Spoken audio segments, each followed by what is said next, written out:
Darian Jenkins, D. Jenkins TWOP. Take one. It just is so much fun. Welcome, D. Jenkins. Thanks, I'm honored to be on it. UCLA Bruin, current Kansas City player in the NWSL. Thank you for joining 2 Washups, 1 Pro. How are you?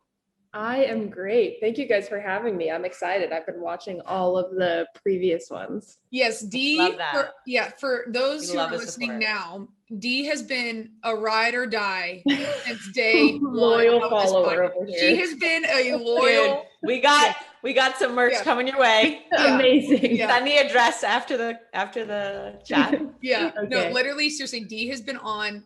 Like, I literally texted her. I was like, oh my gosh, thank you so much for following us. She was like, you want to support each other's businesses. It's I know. amazing, like from the NWSL, everybody has their own thing going on, and it's really cool. You have such a platform to like get a good following and like people just get in through. Even when you're washed up. Even when you're washed up right here, baby. All right. So let's just dive head first into this thing. Are you cool with that? Let's do it. All right. Okay. So I want to go back to U14. Darian Jenkins had a little bit of a little fro. I remember you. I remember you at National ID Camp. You were bossing all of us. But I kind of want to go back there. We've talked to Tina likes to call, what do you like to call us, Tina? Lifetime. What do you, youth lifers, youth national team lifers? Yeah, you guys are the lifers. That's a good name for it. We've had a few. We had Jane Campbell on. We had Andy on. Because we had a couple of lifers. Yeah, since like 14, 15, we've all known each other. It's funny. Yeah, it's insane. So you were a youth national team lifer. Now, can you just talk us through, because I don't think Jane kind of went a little bit into it, but I really want to go into the day in the life of the training habits, the balancing of a club, balancing going into national team camp, literally, I think it was every month for like 10 days. Yeah. What did a day in the life of teenager D. Jenkins look like? Oh my gosh. You're going to have to go back in those archives. Yeah. I guess when I wasn't at camp, it was like go to school. I never slept. So I would sleep during class. I was that person. I'd sleep during class, go to like track practice because my parents really wanted me to go to try track for a couple of years, and then rush to soccer training, come back and really sleep. Like I hardly ever did homework unless I was at camp, just because I would be bored. But it actually worked out for me fairly well. But I remember there was some like a year where it was like really tough to like mentally balance it all in high school. But for the most part, I loved it. Like lifelong, lifelong friends from those camps, just being together for 10 days.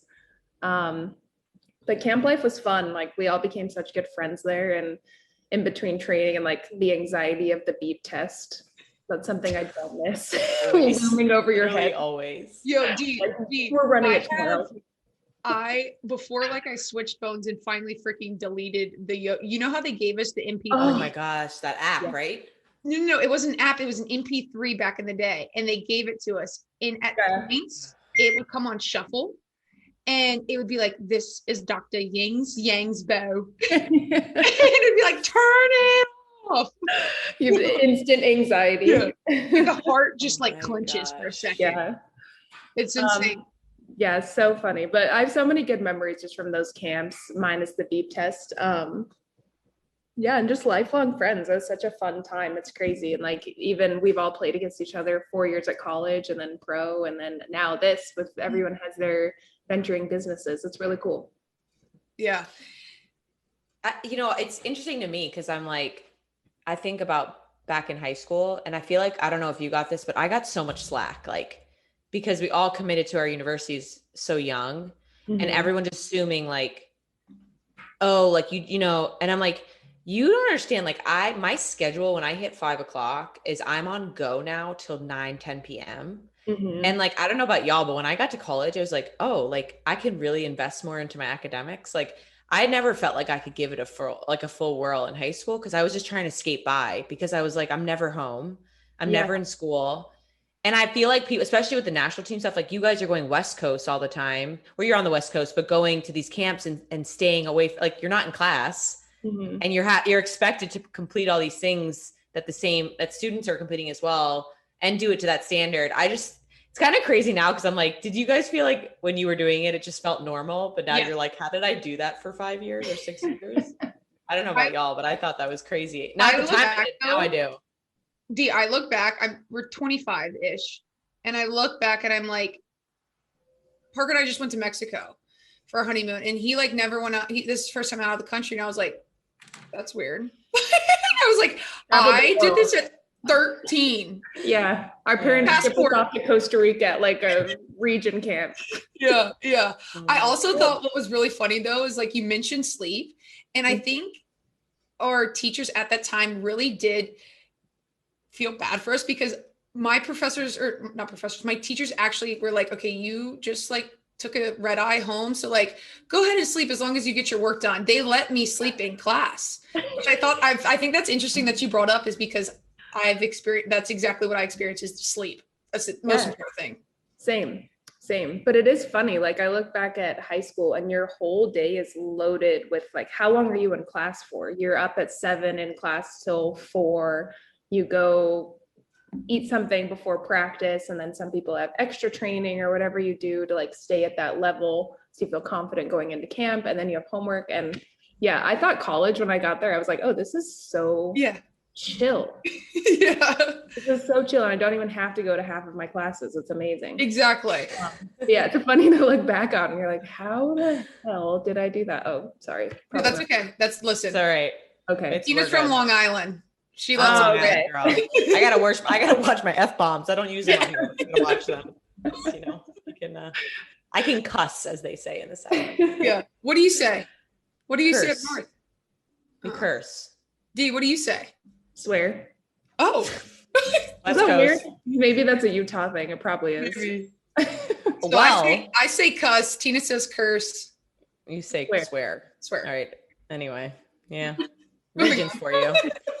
Well, on the Utah note, taking it to more of a serious note, I don't know. I feel like it's been such an amazing year as a female athlete, but I'm sure as being a Black female athlete, there's a lot that you've had to experience that's been not great, but also kind of encouraging in terms of conversations happening and, you know, nationally. And so I feel like we want to also here at TWAP, as we call it, we want to make sure that there's a platform for women to not only speak their story, but their experience. And so when we were thinking about you, I hate to say it, but I feel like Utah is an example as a state that a lot of people think of as like predominantly white, which I could probably be wrong. Yeah. I think it's like 85% white. Yeah. I think that's kind of a general narrative. And so we were curious, like, what was your experience growing up as a Black female athlete in a state like that at a club level? Like, frankly, like, did you experience racism? Did you, maybe things that you didn't notice that then and notice now? Cause I feel like I tell Joanna this, I'm like, I played with so many amazing Black female athletes in college and I never like asked them, you know, like, what was your experience? And I think it's something that needs to be talked about. And so we were just curious, like, how was it growing up in Utah? And was that something you felt was a hurdle for you early on? I appreciate that. I think there was a certain age where I was blissfully unaware of those things. And I think that kind of halted around middle school. I had some racist experiences with like, we used to live by my middle school was near the high school. And so I remember one time I was walking home with 2 of my club teammates and somebody drove by and like yelled some racial slurs out the car. And I was like, oh my gosh, I didn't even, like, I've only seen that in movies. I didn't think people actually felt that way. And then I guess the biggest, there's always been moments in my life like that happens like once a year. But in Utah, I guess it's more because there's not like a big culture of Black people there. I think it's more so a lack of not understanding and just like awareness about it. So a lot of microaggressions and just like bullying, but it's not meant to be bullying. Like people are just very ignorant. That's the word I'm looking for. Yeah. you know, there's a lot of people that have had it far worse than me. You know, I'm lucky that it's just been like make me upset for a day or two. And I've had club teammates that have said insensitive things that I didn't know at that age to like call out, or I knew it was hurtful, but yeah, was not educated enough to know that that wasn't right. And I didn't feel like I had a space to talk to anybody about it, because, you know, I'm with my mom's side of the family and they're white. And so it just never felt like a very comfortable conversation. And I've actually never even had a Black coach until a national team camp one time. Carla Thompson came and was an assistant coach for a camp. So yeah, which makes me want to be a Black female coach. But yeah, I mean, this last 2 years was, I mean, it's awful that these things are happening, but it's great that light's being brought to it, and it sparked a lot of conversations with teammates that I never thought I would have these conversations with. 100%. Yeah, which has been really amazing. And we have such an important platform to show these younger girls that you're not alone. I'm this age and I've still experienced these things, and this is what I went through. And you have a safe space, you know, with the BWPC. I think it's amazing what they're doing. So yeah, I think as tragic as it was, these last 2 years have been really amazing. And even in our bubble of women's soccer, yeah, just having those tough conversations. Well, they shouldn't be tough, but they are tough conversations. Yeah, and just educating each other more and more. Yeah, I feel like that's a really good point. One, I think it's, until you noted that, I actually do think that needs to be light brought on the fact there aren't a lot of Black coaches throughout soccer. And that's something that Black female coaches, which is insane to me, because of the amount of players I've played with that were Black female athletes that are just incredible and still playing to this day. It's shocking to me that that's the case. But also, I think another important thing is the education piece, is also realizing that's not your burden, right? We as white Americans have to take it into our own hands and not look to our, you know, Black counterparts to be like, teach me, you know, like there has to be.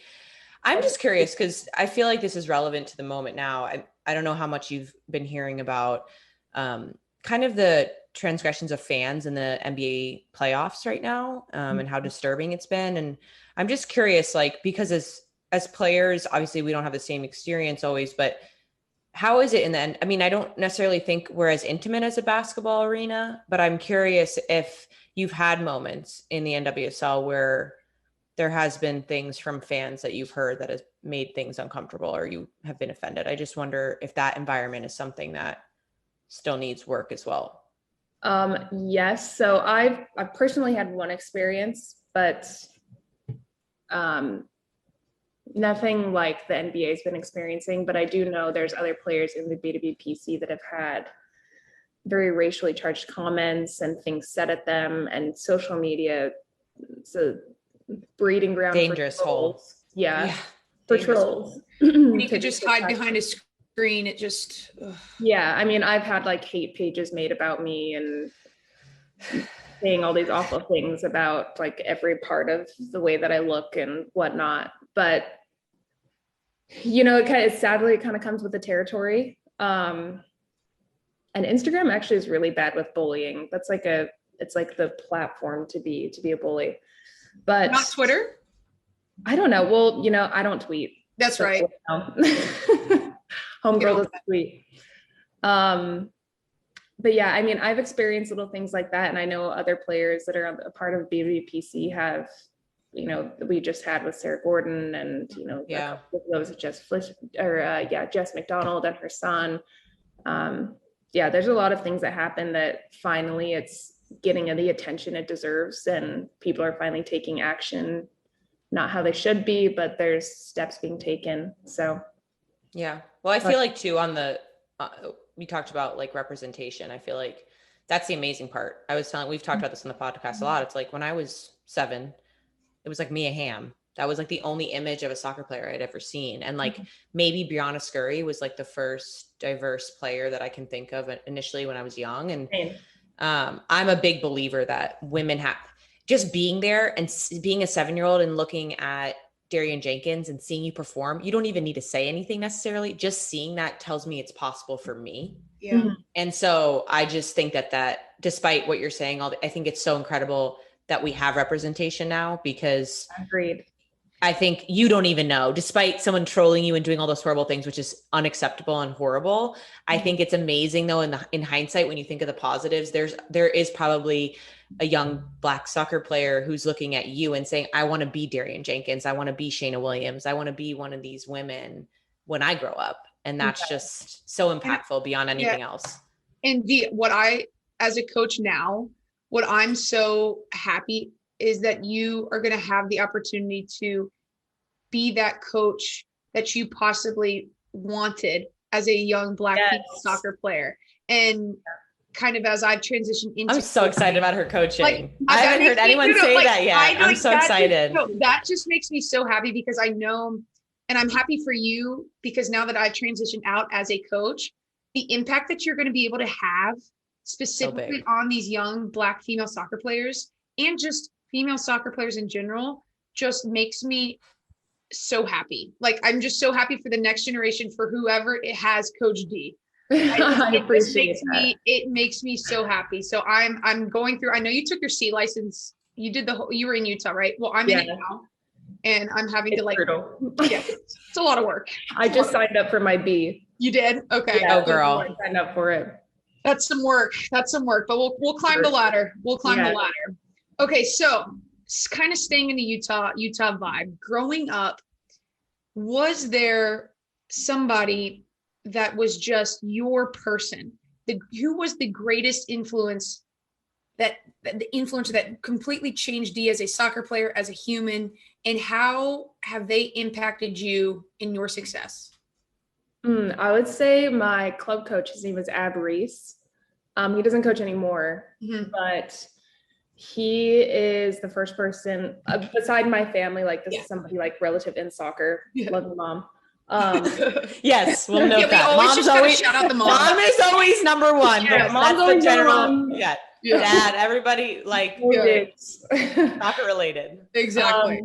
But yeah, his name is Ab Reese, and I just remember, like, I had some coaches before him. Like, I remember my first ODP camp. I hated those. One of the coaches. Where was yours? Where was it? It was in Idaho. Yeah, it's always at some random. I was at Rhode Island University, and I was like, the East Coast really had a weird one. Dorm room, like. Yeah, you're like, this is a sick camp. Yeah. All the best. Home, like, emaciated, but this one coach I remember told me, like, well, you should just quit soccer and just run track. Like, you're Black and skinny and tall. That's what you should just focus on. You'll probably get college paid for it. And I remember thinking, oh my God. And I went home and told my coach. He was like, oh, fuck that guy. Like, watch this. And so he took the time. He had a full-time job and then would coach us on the side. He would take like an hour, 2 hours, me texting him all the time, like, hey, can you train me? Can you help me with this? And he would take time out of his day to come help me and just like give me confidence that I lacked for so long. And that's when things kind of started to take off with, like, I think when we turned like 16, 17, I started like, I was like starting and wasn't worried about being called into the next camp or whatnot. And then I committed to UCLA, and like all these great things started to happen just because he took the time to help me. And not even that I did well, he was just giving me the confidence. I feel like I was. So question then, when you were still getting called in at 14, 15, did you still have self-doubt, not fully believing in yourself, even though you're being called into the top, I know it was started with the top 100, then we got to like 36, 24, and consistently 24. You were getting called in these camps and still feeling like you didn't belong. Oh, absolutely. I remember showing up like the first days and looking at everybody, and I was like, oh, they have the new cleats. Like, oh my God, she looks fit. Look at Joe's touch. Like, oh, she can probably juggle 6,000 times. I got like 100 the other day. It's like saying this inner dialogue of just like doubt and stress. Always. And I still feel like that at times. It's totally normal. And yeah, you kind of just have to I think that's something else I learned for him is just like stay in your zone and you're there for a reason. And just when you're doubting yourself, go back to your strengths. Like you're fast as shit. Focus on being fast. Yeah. Like, yeah. Right. I am fast. Okay. And then everything else would kind of fall into place from there. What I think is really cool is the fact that sometimes coaches don't even have to teach technical or tactical. It's getting that person to fully believe in themselves. And it's a way to like kind of manipulate that person's brain to be like, forget all that stuff. You're stud. Like continue to build off that. And that's what I'm also learning in coaching is like, how do you get the best out of the player? It may not be all tactics. And so I'm so like, and I think that's really important for kids growing up is that they have that person that also helps them on the psychological side because it's a mental.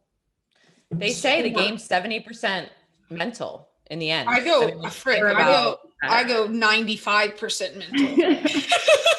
I firmly believe that. That's what I on the side, I don't have the time to coach a team right now, but whenever I'm home or I kind of get the chance, I do one-on-one coaching, like small groups. And that's my whole thing during the session. We do like complex technical stuff, but it's fun. And it's just like, just believe in yourself. You can do it. We're going to do it slow. You're going to get it. And then watch by the end, you're going to get this whole thing down. And then it's so fun when you get like messages from parents or they message you on Instagram and they're like, I scored 3 goals. And like, they're just so happy and like, just feeling themselves. It's like the most like rewarding feeling in the world.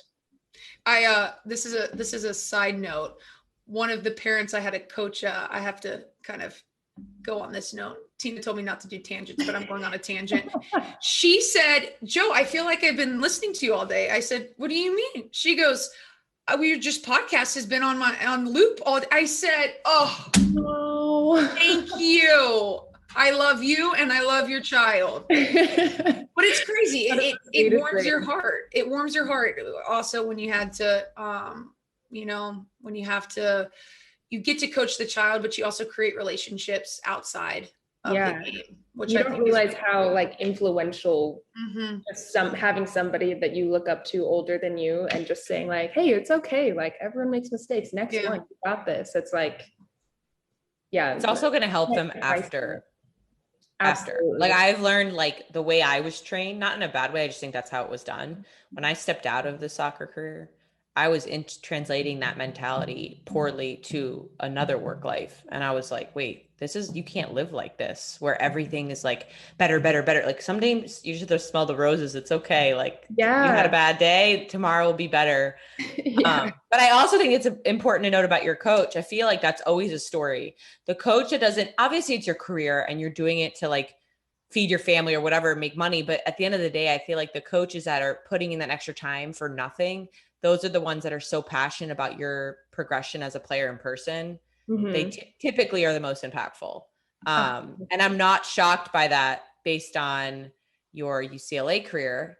And something we wanted to touch on was, so your freshman year, you come into UCLA and like, I think there's like those 7 or 8 programs. I don't care if you're like on the national team. It's like, you come in, it's intimidating because UCLA as well, you guys are a powerhouse. You had so many great players.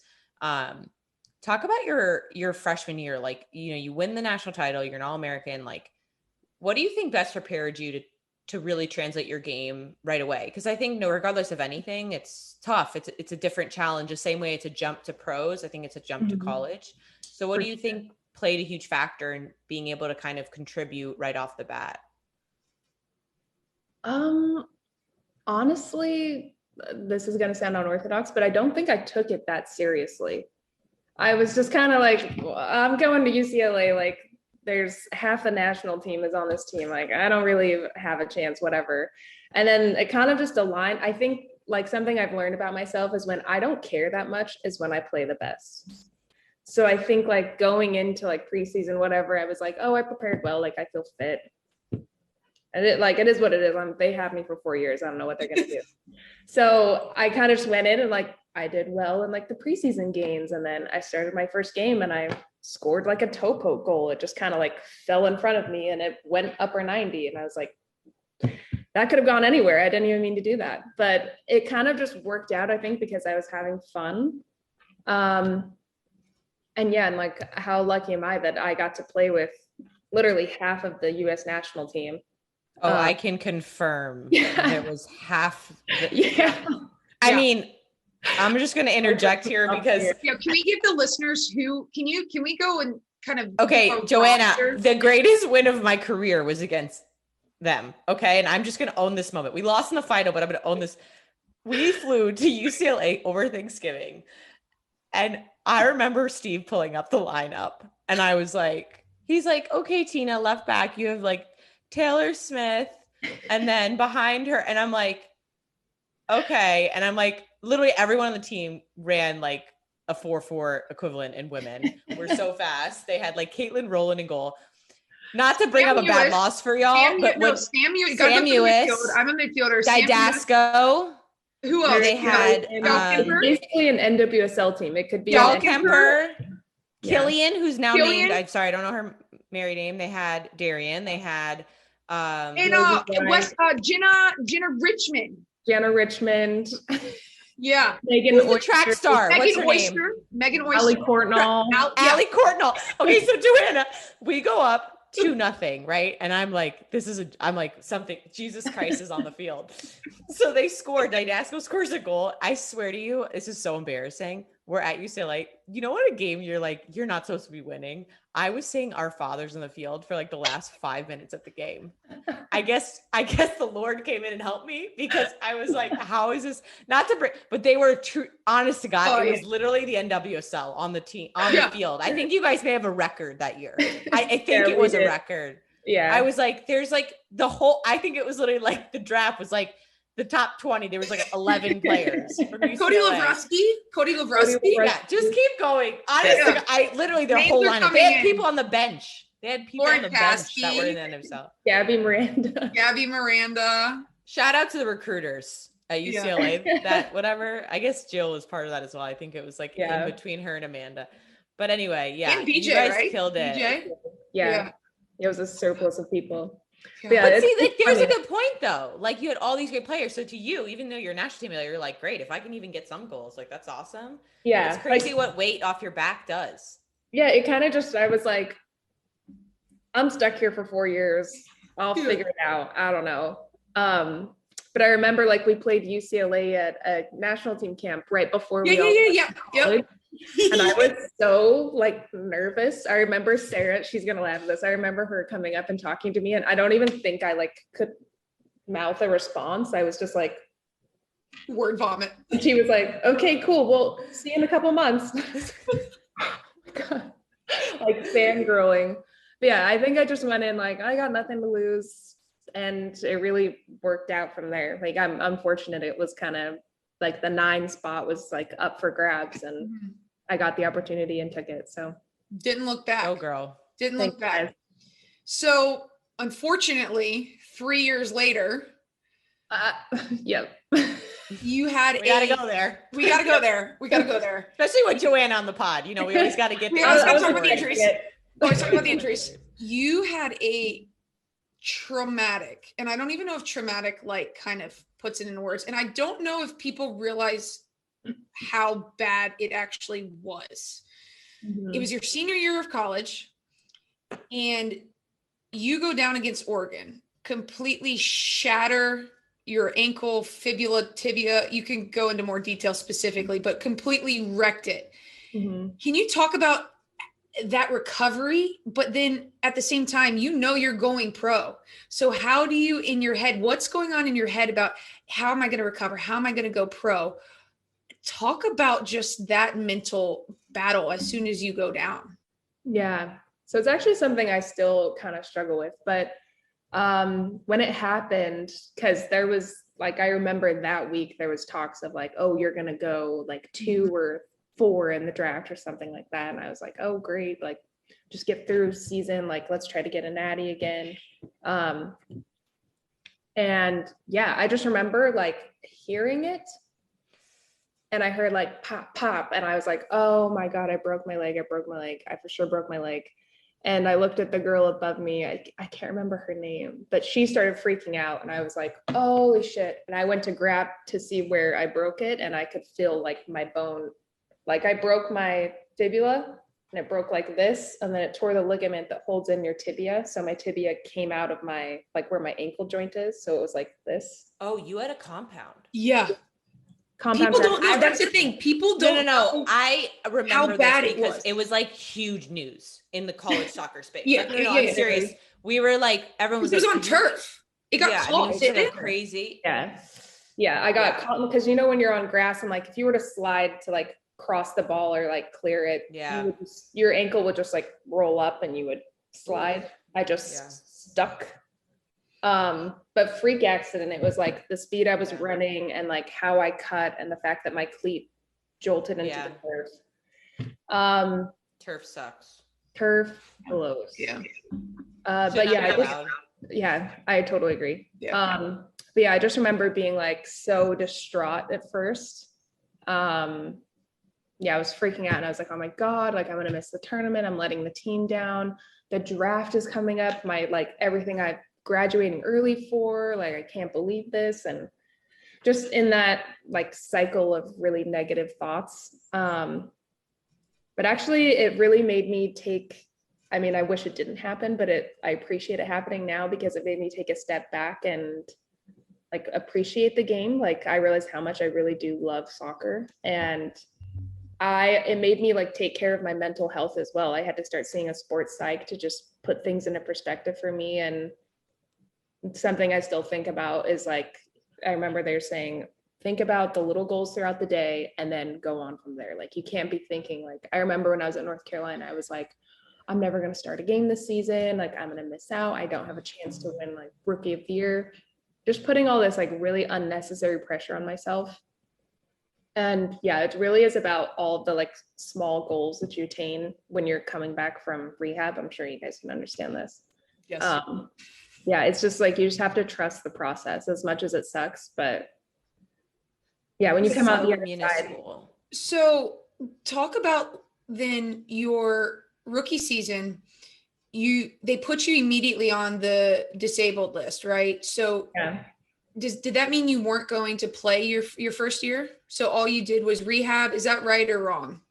Yeah, all I did was rehab. It was a strange year because they really wanted me there to do rehab, but NWSL, like the medical stuff was not set up well. Yeah. I was with North Carolina, so you probably made the best, trust me, you made the best decision probably to stay where you were at, to rehab that. I mean, that's a serious. No, didn't you stay or no? Am I imagining? Yeah, she did. She didn't come to camp.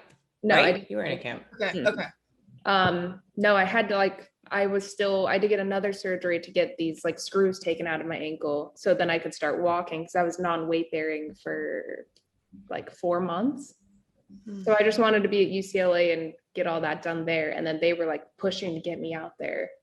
Got there, signed a contract, and then I was on the disabled 45 list to just do rehab for the whole year, which unfortunately, like I got paid for a year. It's nice. Yeah. Well, but, I think it's cool too, because so shout out Next Level Academy, because I left. So whenever I would leave, Darian would then coach at Next Level. So I was getting constant updates. I was like, how is Darian? Like Scotty was like, I love Scotty. Scotty was the medium between us. I was like, he was like, she's doing well. I was like, okay, great. Like I got my training in. And I have a question for you. Did you want to be a coach before then, or did you start coaching at Next Level? I did not want to be a coach before then. I had no desire to. Didn't even think about it. I was like, law school, I'm just going to go back to school and chill. But yeah, Scotty actually like made me really appreciate that, just how like fun he made it. Cause I don't think I've ever had a coach that like, and there's a lot of joy at training. Yeah. Exactly. Yeah. But yeah, that kind of made me like think about it. And then the opportunity with the C license came up, and I was doing one-on-one coaching with, shout out to GL soccer training in Utah. And yeah, that kind of just motivated. But way to take advantage of like, I feel like that's something that needs, more girls in the league. I wish they would. You really leveraged your moment of being like, okay, circumstances are that I need to just rehab. I can either sit in this and just rehab, and all my focus all day is about my injury and rehabbing. Mm-hmm. It seems like you were able to use other time to put your your mind onto a different passion. And look, now it's grown into something that you want to pursue as another career later in life. I feel like that's so important because everybody at some point needs to put the cleats up. So it's like using the free time you have, whether it's off season or during an injury, to start exploring other options. I think it sets you up best for when you do have to stop playing. Indeed. Yeah. I'm having an aha moment because I also started coaching at next level after my knees, like when I was rehabbing during my knees. And kind of going back to what you said about can you remind me of your mentor's name in Utah? Oh, Abreese. Scotty had that same effect on me of just making things okay. And I literally, I loved coaching. I loved coaching, but I went to coach to be around Scotty and then fell in love with coaching. And I feel like that's a very parallel kind of story with you, even though we were on two different, like I was in the fall, or I was in the spring and you were in the fall. Yeah. Like we had two different kind of outlets, but it was the same outlet through Scotty. And I think that shows, once again, circling back, like what a beautiful impact that a coach can have, not only on the player as, you know, the unbelievable soccer coach he is, but also the unbelievable mentor he can be, which I think is really cool. I just had an aha moment. So that's cool that we're both kind of on the same page. Shout out to Scotty. Shout out to Scotty Schweitzer. Oh God. So we want to also, you've talked a little bit about your passions out of soccer, obviously coaching, but we want to know about the like non-player Darian. Like, what is it that you love, kind of things that you're into? We read a little bit about your passion for film, and I think you were like reading scripts you talked about on one of your former interviews. Okay. Yeah, let people know about, if we just met friend Darian, like what are you about? What else do you like to do besides kick a ball for a living? This is such a tough question because I feel like you always go blank and you're like, I'm a really boring person. I don't know what I do with my free time. But yeah, I really like to go on like adventures. Like I'm outdoorsy. Love anything with the water, hiking. There's not much of that in Kansas, so I'm trying to be creative and figure it out. It's very flat, but not much hiking there. I'm definitely a bookworm. I read a lot. Current book that's like getting you going. You're loving. I just I just reread one. It's called The Song of Achilles. I recommend it to everybody. It's like one of my favorite books ever. Writing that down. Write that down. The Song of the Achilles. The Song of Achilles. Right? And second plot. Why should we read it? It's a rendition of the Iliad. It's kind of like a romance. Oh yeah. So like much more entertaining than the Iliad. So yeah. Okay, so you like getting into like storytelling. Yeah. That's awesome. Do you have a library card? Do you have a library card? I have a Barnes & Noble card. It expires next week. I love it. They told me that today. You're a what? It expires next week. They told me that today. So I have to renew my Barnes & Noble card. Speaking of mental health though, I would walk around Barnes & Noble's. It would bring me some sort of like peace. If I was like having a rough day, I'd be like, okay, I'm just going to go to Barnes & Noble's. I'm maybe going to get a coffee at the Starbucks there. Maybe a cake pop. I don't know. Can I walk around with a cake pop in a bookstore? I'm not sure. But it's perfect. It's perfect. Let me tell you, that's like me right now, but I read my nieces and nephews. I read them kids' book and I'm like getting choked up. I'm like, this is such a nice story. Like, but that's cool though. Cause I feel like everybody, not in a bad way, cause I read them as well, but I feel like you've always asked that question. They're like, read this like really inspiring book about like reorganizing your life, or like everything's this. And you're like, here's this rendition of the Iliad. And like, it's a straight story and plot. And I'm like, that's cool. Cause I feel like there's nothing better. I talked to my mom about this the other day. Like, I don't know how you guys feel, but like, I can't get into having like iPad. I know I should save. I can't. I need a legit. But I book. I like to hold a book. It's like the same way I like to get physical cards. I love to hold a book. Yeah, I'm totally the same. But yeah, I read a lot. I started a book club when I was at Rain, which was super fun. We would have like a potluck and bring wine, and everybody would just like. I'd like come up with questions to talk about the book and like try to relate it to life, and it was fun. So I actually think I'm going to start that here. Yeah, especially since the weather's getting nicer. But yeah, other than that, I'm pretty chill. Like reality TV a little bit. Getting your fix. Housewives here and there. Which ones? Beverly Hills. I just started watching New York. Oh, girlfriend, you're in for it. Yeah. New York's that's a journey. I love Bethany. You like who? Bethany, so I started I know. Get her in early. She's funny. Yeah, and then she's like on another powerhouse. Yeah. Shout out Skinny Girl Products. She's like making the dough. That girl. She's awesome. Entrepreneur over there. Seriously, Shark Tank, my favorite show. I love that thing. Yeah, my roommate and I have been watching a lot of Shark Tank lately too. Oh, I watch We're like, why can't we think of something simple to invent and then just be set for life? You can always rely that Shark Tank's going to be on at some point. It's like I feel like it's the adult version of Price is Right. Yeah. It's the perfect adult version of Price is Right. I love it. Well, Dee, I am speaking on behalf of the TWOP family and the top TWOP crew. You will be receiving the first Player Pro shirt of TWOP. Will you wear it? Of course. I'll even put a photo in it. That's okay. So yeah, get us a little hot. Do your look. Do your do a little like. I'll find my light. Yeah. Exactly. We thank you. Also, I do have to say, who thought of the KC cheer? Which one? KC baby. Oh, I think that goes to Low Mama. I love that. I'm pretty sure that's Low. I mean, can you tell her I love that? I will.